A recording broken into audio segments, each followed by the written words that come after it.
Hello friends, आज हम पढ़ने जा रहे हैं कक्षा 9th का चैप्टर 10 दोहे। इसके लेखक हैं रहीम। अगर अभी तक आपने मेरे चैनल को लाइक, सब्सक्राइब और शेयर नहीं किया तो जल्दी से कर दीजिए, क्योंकि अब हम पढ़ेंगे क्वेश्चन आंसर पार्ट 10 के। तो पहला क्वेश्चन है, प्रेम का धागा टूटने पर पहले की भांति क्यों नहीं हो पाता?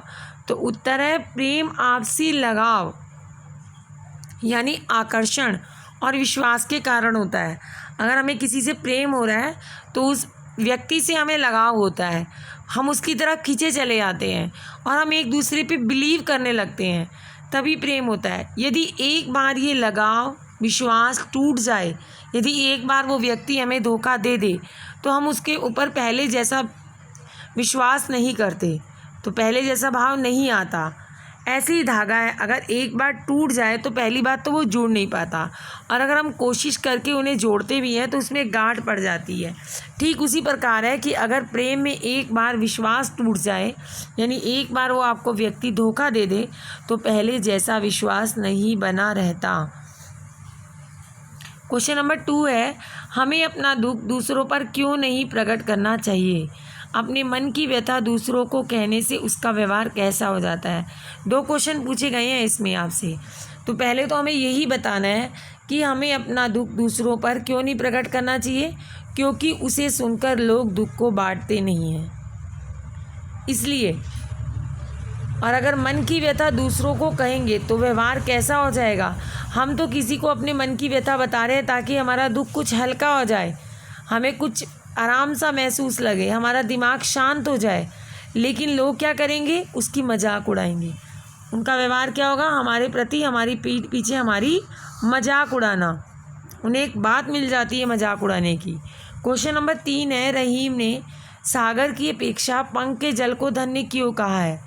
तो ये भी है, रहीम दास ने सागर की अपेक्षा पंख यानी कीचड़ के जल को धन्य की स्पेलिंग थोड़ी मिस्टेक हो गई है, इसलिए कहा है कि जो कीचड़ का जल होता है वो थोड़ी मात्रा में होता है, बहुत ज़्यादा नहीं होता, समुद्र की अपेक्षा बहुत छोटा होता है, लेकिन बहुत कम मात्रा में होता है, लेकिन उसे काफ़ी जीव जंतु छोटे मोटे पी लेते हैं और अपनी प्यास बुझा देते हैं। जबकि जो सागर का जल है वो इतना ज़्यादा है, आपने देखा सागर कितने विशाल होते हैं, लेकिन उसमें क्या होता है? खारापन होता है, तो वो पानी हमारी प्यास नहीं बुझाता। इसलिए रहीम दास ने समुद्र की अपेक्षा पंख के जल को धन्य कहा है। क्वेश्चन नंबर 4 है, एक को साधने से सब कैसे सज जाते हैं? तो वही कहते हैं ना, व्यक्ति का एक लक्ष्य होना चाहिए, ज़्यादा लक्ष्य होंगे तो ध्यान भटक जाता है। तो यही वो बताने चाह रहे हैं कवि कि यदि व्यक्ति लालच को छोड़ दे, कि ज़्यादा का लालच नहीं करना, त्याग से, संयम से अपने एक कार्य पर ध्यान दे कि मैंने ये काम जीवन में करना है। जैसे आपने सोच लिया कि मैंने हाई स्कूल में फ़र्स्ट आना है, मैंने ही फ़र्स्ट आना है।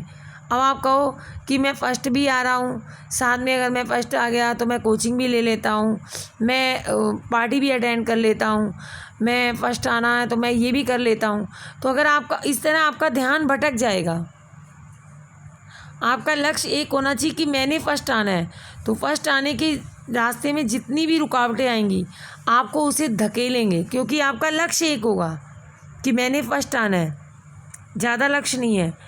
तो अगर आपका लक्ष्य एक होगा तो जो भी प्रॉब्लम आएगी वो सॉल्व होती जाएगी, और उस एक लक्ष्य को पाने के लिए आपके छोटे मोटे कई कार्य सिद्ध हो जाएंगे। आप किसी एक सब्जेक्ट में परफेक्ट भी हो सकते हैं, एक की जगह 2 में भी हो सकते हैं, और इन फ्यूचर वो सब्जेक्ट आपका भविष्य भी बन सकता है। उस सब्जेक्ट के लेकर आप कोई बिजनेस भी कर सकते हैं अपना, या किसी के नीचे काम कर सकते हैं, उसे बता सकते हैं कि भाई मेरे इस सब्जेक्ट में बहुत अच्छी नॉलेज है।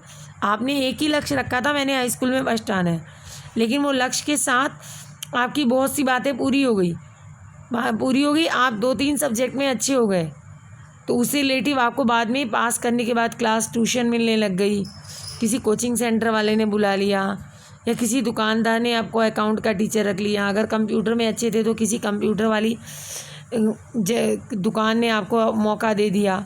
तो वही कहते हैं, यदि व्यक्ति लालच को छोड़कर त्याग संयम से अपने एक कार्य पे ध्यान दे तो उससे जुड़े सारे कार्य अपने आप सफलता प्राप्त कर लेते हैं।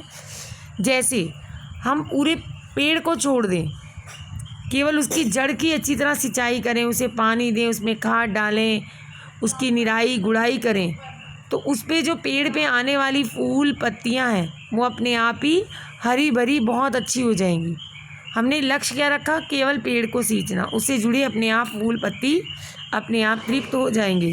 क्वेश्चन नंबर 5 है, जलहीन कमल की रक्षा सूर्य क्यों नहीं कर पाता? तो उत्तर है, जलहीन सूर्य की रक्षा,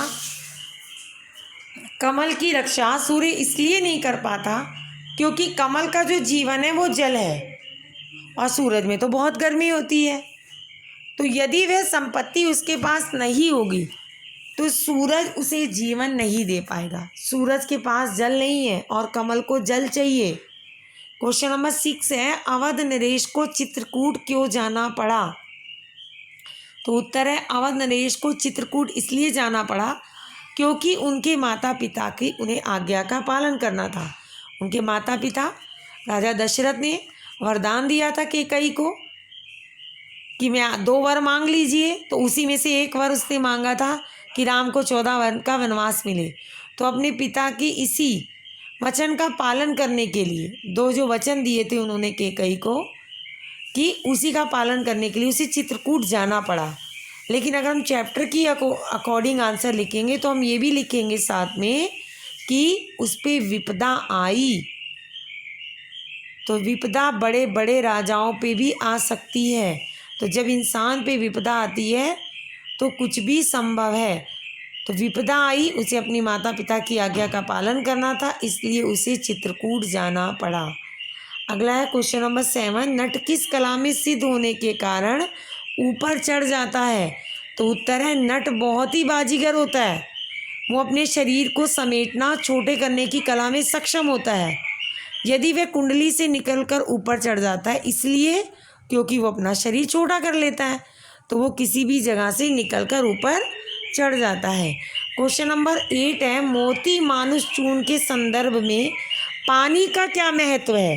तो उत्तर है, पानी क्या है, जब स्वाति नक्षत्र में किसी सीप में गिरता है तो मोती बनता है। स्वाति नक्षत्र होना चाहिए और मोती के लिए पानी ज़रूरी है। अगर मोती बनना है स्वाति नक्षत्र में तो पानी भी ज़रूरी है। व्यक्ति के लिए उसका सम्मान बहुत ज़रूरी है। अगर किसी व्यक्ति की इज्जत नहीं होगी तो वो काम को मन से नहीं करेगा। इसके बिना उसका जीवन ही बेकार लगता है उसे, अगर उसे समाज में इज्जत नहीं मिलती। उसी प्रकार आटे का प्रयोग भी हम बिना पानी के नहीं कर सकते। अगर हमें आटा गूंदना है तो हमें पानी चाहिए। क्वेश्चन नंबर 9 है, किस तरह के लोग चित्रकूट आते हैं? तो रीज़न वही है, विपत्ति में पड़े लोग चित्रकूट आते हैं। जैसे भगवान राम आए, इस दोहे में बताया है कि अवध के नरेश राम पर विपदा पड़ी तो वो वनवास आए। अयोध्या नरेश होने के बावजूद भी वो वनवास के लिए चित्रकूट आए। क्वेश्चन नंबर 10 है, रहीमन पानी राखिए दोहे के माध्यम से कवि मनुष्य को क्या प्रेरणा देना चाहता है? तो उत्तर है, रहीमन पानी राखिए दोहे के माध्यम से कवि मनुष्य को यह प्रेरणा देना चाहता है कि मनुष्य को अपना मान सम्मान बनाए रखना चाहिए। क्योंकि अगर आपका मान सम्मान नहीं है, अगर कोई आपकी इज्जत नहीं करता तो आपका जीना बेकार है। हर इंसान अपनी इज्जत चाहता है। क्वेश्चन नंबर 11 है, रहीम ने पशु से भी तुच्छ किसे माना है और क्यों? 2 क्वेश्चन पूछ रहा है वो, आपको 2 आंसर देने हैं। पहले तो ये बताना है रहीम ने पशु तुच्छ किसे माना है। तो रहीम ने पशु तुच्छ व्यक्ति को माना है। किस व्यक्ति को? उस व्यक्ति को जो दूसरों की कला पे खुश होने के पश्चात कि हाँ इसने कितना अच्छा डांस किया, ये कितना अच्छा नट है, देखना कितना अच्छा जादूगर है, उसे पता है उसकी कदर नहीं करता, अर्थात उसको कोई दान नहीं देखता, फोकट में उसको देख के उसका डांस घर आ जाता है। क्वेश्चन नंबर 12 है, कवि रहीम ने सुई और तलवार के माध्यम से मनुष्य को क्या उपदेश दिया है? तो उत्तर है, कवि रहीम ने प्रत्येक वस्तु की इसमें उपयोगिता बताई है। जो रहीम ने सुई और तलवार का हमें उदाहरण दिया है, इसमें हमें उन्होंने हर वस्तु की उपयोगिता बताई है और बताया है कि धनी अर्थात बड़ी चीज़ को देखकर हमें कमज़ोर अर्थात छोटी वस्तु को कभी नहीं बुलाना चाहिए। क्योंकि जो काम सुई करती है वो तलवार नहीं कर सकती। सुई आपके कपड़े सिलेगी, तलवार नहीं सिलेगी, वो तो काटेगी। ठीक उसी तरह कहते हैं कि जो काम आपका गरीब मित्र कर सकता है, जो दोस्ती पक्की गरीब मित्र निभा सकता है, शायद वो अमीर व्यक्ति नहीं निभा सकता। गरीब उस चीज़ को महसूस करता है, उसके मन में प्रेम होता है, सद्भाव होता है, लेकिन अमीर में ये भावना थोड़ी कम देखी जाती है। तो इस उदाहरण से कवि समाज में सभी को समान रहने का संदेश देते हैं कि हमें सभी का सम्मान करना चाहिए, सभी को समान रहना चाहिए, सभी की उपयोगिता को मानते हुए वो समान रहने का संदेश देते हैं।